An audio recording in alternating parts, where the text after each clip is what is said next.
An estimated 2.8 million Filipinos are jobless. More than half of these are young people. Experts blame this on the high cost of searching for jobs, the lack of necessary skills, and appropriate government policies and programs. Now, let's find out how governments and companies can help address the supply and demand mismatch in the labor market, especially for the youth.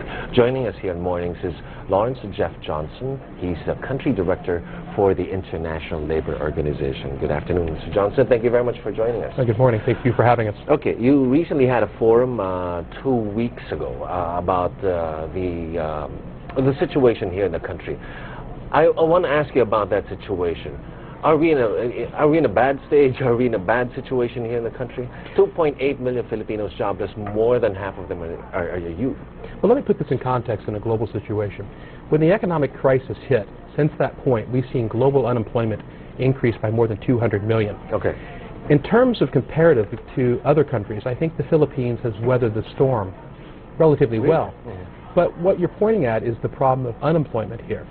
And again, what is concerning is where we see about 2.8 million people unemployed. As you highlighted, half of those are young people. So what we call right now is a situation of skills mismatch. Right. You know, a while back we had an effort to train a lot of nurses that would go abroad. The economic crisis hit, and the demand for nurses all but collapsed. Right. Mm-hmm. But here in the Philippines, we know from a 2007 survey, there's a demand for medical transcriptionists. So if you take a nurse who's learned about physiology, medicines, etc., could she, with a little more training, go in to work as a medical transcriptionist and stay here in the Philippines? That's a possibility. Likewise, the vulnerable workers that we just mentioned, these low-skilled, low-educated individuals, we also know that there's a high demand for those relating to tourist industries like hotels, restaurants, etc.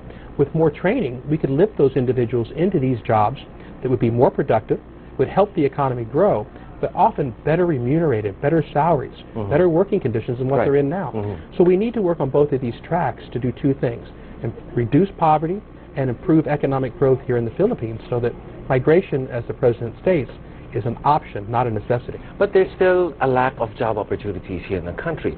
With the number of people, like we're saying 2.8 million people unemployed here in the country, the government won't be able to provide them with all of those jobs. We need to ensure that we train our young people how to think, but we also need to start training them basically where those opportunities are in terms of jobs here in the Philippines. Because we have a great advantage. Here in the Philippines first? I would say yes, that's what we really want to do, because we get what's called a multiplier effect. Again, if you take these medical workers that often go abroad to find jobs, and they do that because they're rational, because they're often better paid, and it's better for the family. But if we could only imagine if we could create an environment here in the Philippines where you have medical tourism like you have in other countries, and we were to remunerate these people in a competitive way, we could create jobs for them and other people within the community. This is the multiplier effect, because when you stay here in the Philippines and you work, you actually create more jobs because your demand for goods and services. And this is vital. So I do agree that there's an opportunity here. But like all opportunities, we have to really think it through and plan. Right. And we have to basically set the environment. Because we also know that governments themselves don't create jobs. Businesses create jobs. Yes, yes. The government's job is to basically foster that environment. And with this administration I've been working with for the last couple of years, the foundation. I feel that they are trying to create that foundation.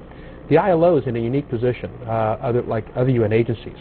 We work with governments, workers, and employers. They're on our conference and on our governing bodies. So we represent all three. And in order to set an environment to bring these parties together, to create economic growth based on the country's greatest asset, which is its labor, its people. Not just achieving growth at whatever cost, but we achieve sustainable, inclusive growth by investing in our young people and our population so they can produce the goods and services that are in demand here in the Philippines and abroad. Being active participants, you can have a positive influence on how we grow this economy here in the Philippines.